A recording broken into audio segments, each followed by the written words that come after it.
बिहार की एक जेल, जहां कुछ पुलिस वाले जेल में बंद कैदियों को गुस्से में मारते हैं, पीटते हैं। इसके बाद उनकी आंखों को पेचकस और धारदार औजारों से फोड़ देते हैं। एक पुलिसकर्मी पुलिस जीप से एसिड लाता है और उनकी आंखों में डाल देता है। उनकी आंखों में तेजाब पड़ा होता है। ये जो कहानी मैंने अभी आपको बताई, आपको ये पढ़कर लग रहा होगा कि मैं फिल्म गंगा जल का दृश्य आपको बता रही हूं, जो कि साल 2003 में आई थी। अजय देवगन जिसमें कि पुलिस वाले बने थे, एसपी अमित कुमार, और ये बिहार के एक इलाके की खबर थी। ये पूरी लाइनें ऐसा लग रहा था कि उस फिल्म का ही दृश्य है, लेकिन ये सच कहानी है। 1969 और 80 के आसपास भागलपुर में असल में ये पूरी घटना हुई। ये सब कुछ 1979 और 80 में भागलपुर के आसपास के इलाके में असल में हुआ था। फिल्मी कहानी में तो दिखाया गया कि घटना के जो शिकार लोग थे वो आपराधिक प्रवृत्ति के थे, क्रिमिनल थे। असली में पुलिस की बर्बरता के शिकार सिर्फ बड़े अपराधी नहीं, बल्कि छोटे मोटे जुर्म के आरोपी भी बन गए थे। इस पूरे कांड को इतिहास में भागलपुर अखफोड़वा कांड के नाम से जाना जाता है। आखिर भागलपुर अखफोड़वा कांड था क्या? इसको कैसे अंजाम दिया गया? कौन कौन इसमें शामिल था? कैसे इसका खुलासा हुआ? और अदालत ने इस पूरे मामले में क्या कुछ कहा? 1970 के दशक के अंत तक बिहार का भागलपुर जिला अपराध से बुरी तरह प्रभावित था। क्राइम लेवल बहुत ज्यादा बढ़ चुका था। पुलिस को अपराधियों पर लगाम लगाने में खासी मुश्किलें आ रही थीं। ऐसे में पुलिस महकमे में कैदियों को ऐसी सजा देने की सुगबुगाहट उठने लगी जिससे कि अपराधियों के मन में कानून का खौफ पैदा हो जाए। इसी दौरान आरोपियों की आंखें फोड़ने का सिलसिला भी शुरू हो गया। ऑर्थर बॉनर की किताब अवर्टिंग द एपोकैलिप्स में, यानी social movement in India today की ये जो पूरा उनका लेख था, उसमें 28वें अध्याय में बिहार ब्लाइंड्स एंड मसेकर अगलपुर अखफोड़वा कांड का बाकायदा जिक्र हुआ।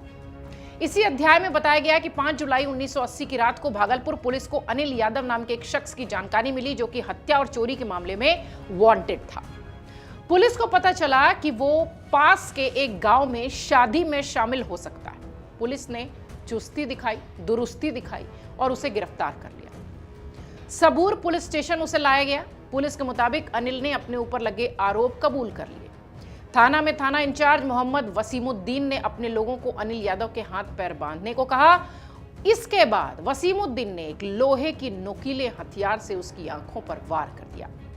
वसीमुद्दीन ने आरोपी की आंखों में तेजाब डालकर यह सुनिश्चित किया कि उसको कुछ भी न दिखे और वो पूरी तरह से अंधा हो जाए। इस घटना को सब इंस्पेक्टर बिंदा प्रसाद और भागलपुर सदर पुलिस थाने के इंस्पेक्टर मनकेश्वर सिंह के सामने अंजाम दिया गया। सबूर थाने लाए गए 9 लोगों में से 2 आरोपी शंकर टंटी और अनिरुद्ध टंटी को पुलिस शंकर के घर ले गई। हालांकि जब पुलिस को खोजबीन के दौरान कुछ नहीं मिला तो पुलिस वालों ने शंकर से 500 रुपए की रिश्वत ली और रिश्वत के तौर पर देने के लिए मांग की, और पुलिसकर्मियों ने धमकी दी कि अगर ऐसा नहीं होता तो उसे भी अंधा कर दिया जाता। शंकर के पास पैसे नहीं थे, लेकिन अनिरुद्ध की पत्नी ने किसी तरह 150 रुपए का जुगाड़ किया। इसके बाद शंकर और अनिरुद्ध को सबूर स्टेशन वापस लाया गया, जहां पैसा न देने के लिए शंकर की आंखें नुकीले हथियार के जरिए फोड़ दी गई। बिंदा प्रसाद ने उसकी आंखों में तेजाब भी डाल दिया। इसके बाद अंधे किए गए ये 2 लोग गिरफ्तार कर लिए गए। बाकी आरोपियों के साथ चोरी की साजिश रचने के आरोप में भागलपुर की सेंट्रल जेल में भी इन्हें भेज दिया गया। अब यह कांड तुरंत सामने नहीं आया था। पीड़ितों के परिवार या आपराधिक प्रवृत्ति वाले ये जो लोग थे, इनके परिवार के लोगों ने इस घटना का जिक्र कहीं नहीं किया। एक और घटना का जिक्र करते हुए ऑर्थर बॉनर लिखते हैं कि 24 जुलाई 1980 को 9 लोगों को चोरी की साजिश रचने के आरोपों में सबूर पुलिस थाने, उसी थाने लाया गया। 2 दिन बाद इनमें से एक व्यक्ति लखी महतो को एक अलग कमरे में ले जाया गया, लाठियों से पीटा गया। अगली सुबह हाथ पैर बांधकर उसे बाहर निकाला गया और एक बार फिर मोहम्मद वसीमुद्दीन ने उसकी आंखें फोड़ दी। इस बार वसीमुद्दीन के साथ भागलपुर सदर थाने के इंस्पेक्टर मनकेश्वर सिंह भी थे, जिन्होंने नुकीले हथियार से पहले लकी की आंखें फोड़ी, सब इंस्पेक्टर बिंदा प्रसाद ने बाद में लक्की की आंखों में तेजाब डाल दिया। यह घटना सिर्फ कुछ उदाहरण है, कुछ एग्जाम्पल्स हैं। इस पूरे मामले की जब सच्चाई सामने आई तो पता चला कि 30 से ज्यादा लोग सिर्फ भागलपुर की सेंट्रल जेल में अंधे किए जा चुके थे। पुलिस ने इस क्रूर अभियान को ऑपरेशन गंगाजल नाम दिया।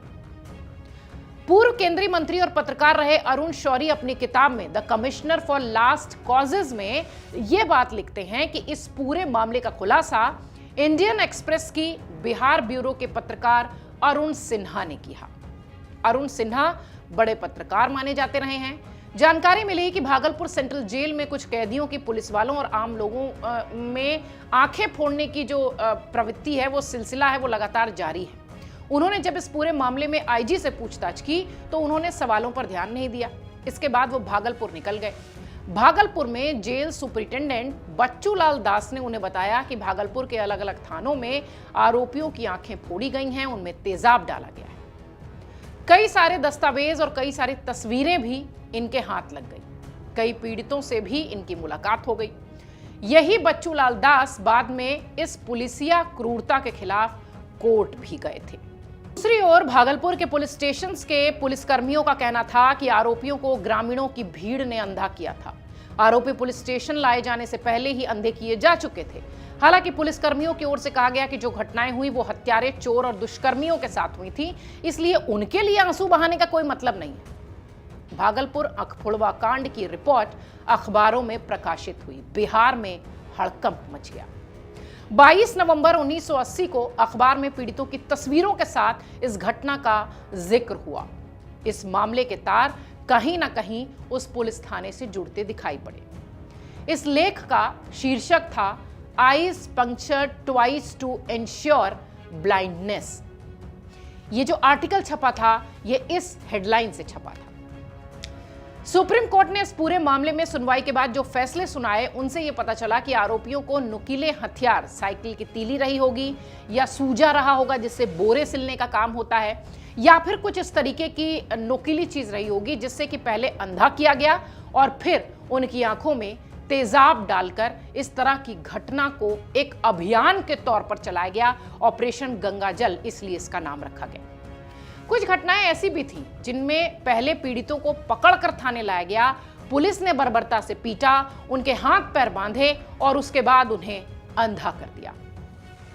इसके बाद जेल में एक डॉक्टर साहब को बुलाया जाता है। ये पूरी कहानी है जो आपको फिल्मी लग रही होगी, दरअसल ये पूरी कहानी ऐसी ही थी। जब ये पूरी घटना हो जाती थी तो जेल में एक डॉक्टर को बुलाया जाता था। उनकी फूटी आंखों में एसिड का इंजेक्शन लगाया जाता था ताकि पीड़ितों को पूरी तरह दिखना बंद हो जाए। इस दौरान करीब 7 से ज्यादा पीड़ितों ने इस बात का खुलासा किया कि जब पुलिसकर्मियों ने उनकी आंखें फोड़ दी तो डॉक्टर साहब ने उनसे पूछा कि क्या उन्हें कुछ दिखाई पड़ रहा है। इन आरोपियों को जब लगा कि शायद डॉक्टर साहब मानवीयता के नाते, मानवता के नाते पूछ रहे हैं, तो उन्होंने कहा कि हाँ, हमें कुछ दिख रहा है। लेकिन डराने वाली बात यह थी कि डॉक्टर साहब असल में पीड़ितों को पूरी तरह अंधा करने के लिए ही यह सवाल पूछते थे। बाद में जो लोग पुलिस के हमले के बावजूद अंधे होने से बच जाते थे उनको ये डॉक्टर अंधा करते थे, सुनिश्चित करते थे कि उसे 1% भी ना दिखाई पड़े। निचले स्तर से उच्च स्तर तक ये घटना जो है वो छुपाई जाती रही। डॉक्टर्स तक को भी ये अनुमति नहीं थी कि वो पीड़ितों का इलाज करे या पीड़ितों के बारे में कुछ बताए। बताया यह गया कि जुलाई 1980 में डीआईजी पूर्वी रेंज के गजेंद्र नारायण ने भागलपुर में अपराध करने के तरीके सुझाने के लिए सीआईडी के डीजी एम.के. झा से एक सीआईडी इंस्पेक्टर भेजने के लिए कहा। सीआईडी इंस्पेक्टर ने अपनी रिपोर्ट में पुलिस के आंख फोड़ने के अभियान को बर्बर, योजनाबद्ध करार दिया और इसे तुरंत रोकने की मांग की। उन्होंने इस बारे में डीआईजी के साथ साथ सीआईडी के डीजी तक को भी रिपोर्ट भेजी। हालांकि कार्रवाई करने की जगह उन्हें अपनी रिपोर्ट बदलने के लिए कह दिया गया। यहां तक कि उनका भागलपुर जाने के लिए जो आने जाने का यात्रा भत्ता था वो भी रोक दिया गया। अब मामला चूंकि सार्वजनिक हो चुका था इसलिए इस पर सियासत भी लाजमी थी। अखबार के खुलासे के बाद बिहार से दिल्ली तक सियासी कोहराम मच गया। विपक्ष के हंगामे के बाद केंद्र सरकार ने दोनों सदनों में इस पर चर्चा कराई। खुद प्रधानमंत्री इंदिरा गांधी ने इस मुद्दे पर जवाब दिया। उन्होंने कहा कि मुझे विश्वास नहीं होता कि ऐसा कुछ हो भी सकता है। देश के तत्कालीन गृह मंत्री ज्ञानी जैल सिंह ने संसद से कहा कि इस मामले को ज्यादा बढ़ा चढ़ाकर पेश ना किया जाए, इससे विदेशों में भारत की छवि पर असर पड़ेगा। वहीं मंत्री वसंत साठे थे, जिन्होंने सत्ता पक्ष के कई नेताओं से कहा कि इस पूरे मामले को उठाकर हम पुलिस वालों के हौसले को तोड़ देंगे। इस तरीके की घटना जब हुई तो इस पर सियासत जमकर हुई। अब चूंकि हमने शुरुआत में आपको बताया कि ये मामला अदालत में भी गया था, तो वो अदालत से किस तरीके से सिलसिलेवार जुड़ा रहा मामला, ये भी आपको बता दें। ये मामला निचली अदालत में जुलाई 1980 में पहुंचा। 11 अंडर ट्रायल कैदियों ने सत्र न्यायालय से आंखें फोड़े जाने की घटना की याचिका लगाई थी, जांच की बात की थी। फिर महीना था अक्टूबर का, तारीख थी 9/1980 को जेलों में अंधे किए गए 10 कैदियों ने आपराधिक न्यायालय में एक बंदी प्रत्यक्षीकरण याचिका यानी एक लिटिगेशन फाइल की और खुद की कोर्ट में पेशी की मांग की। इन कैदियों ने अपनी जांच मेडिकल बोर्ड से कराए जाने, हर्जाने और बर्बरता की भी बात पुलिस कर्मियों पर आरोप लगाते हुए कही थी। सुप्रीम कोर्ट ने पाया कि कई पीड़ितों की गिरफ्तारी के 24 घंटे के अंदर मजिस्ट्रेट के सामने उन्हें पेश नहीं किया गया, जो कि नियम है। संविधान का अनुच्छेद 22 ये कहता है, और अगर आप 24 घंटे के अंदर मजिस्ट्रेट के सामने किसी आरोपी को पेश नहीं करते तो ये अनुच्छेद 22 का उल्लंघन है। जिन लोगों को पहली बार मजिस्ट्रेट के सामने लाया गया उन्हें आगे की सुनवाइयों में पेश नहीं किया गया। सर्वोच्च न्यायालय ने यह भी पाया। सर्वोच्च न्यायालय ने इस पूरे मामले की 1980 से 83 तक लगभग 3 साल तक सुनवाई की। सर्वोच्च न्यायालय ने इससे जुड़े कुल 7 फैसले दिए। इनमें जेल में बंद कैदियों को कानूनी सहायता का अधिकार दिया गया, मौलिक अधिकारों के उल्लंघन के लिए उन्हें मुआवजे की बात कही गई और न्यायिक जवाबदेही और पुलिस सुधारों से जुड़े आदेश भी सुप्रीम कोर्ट के इस आदेश में शामिल थे।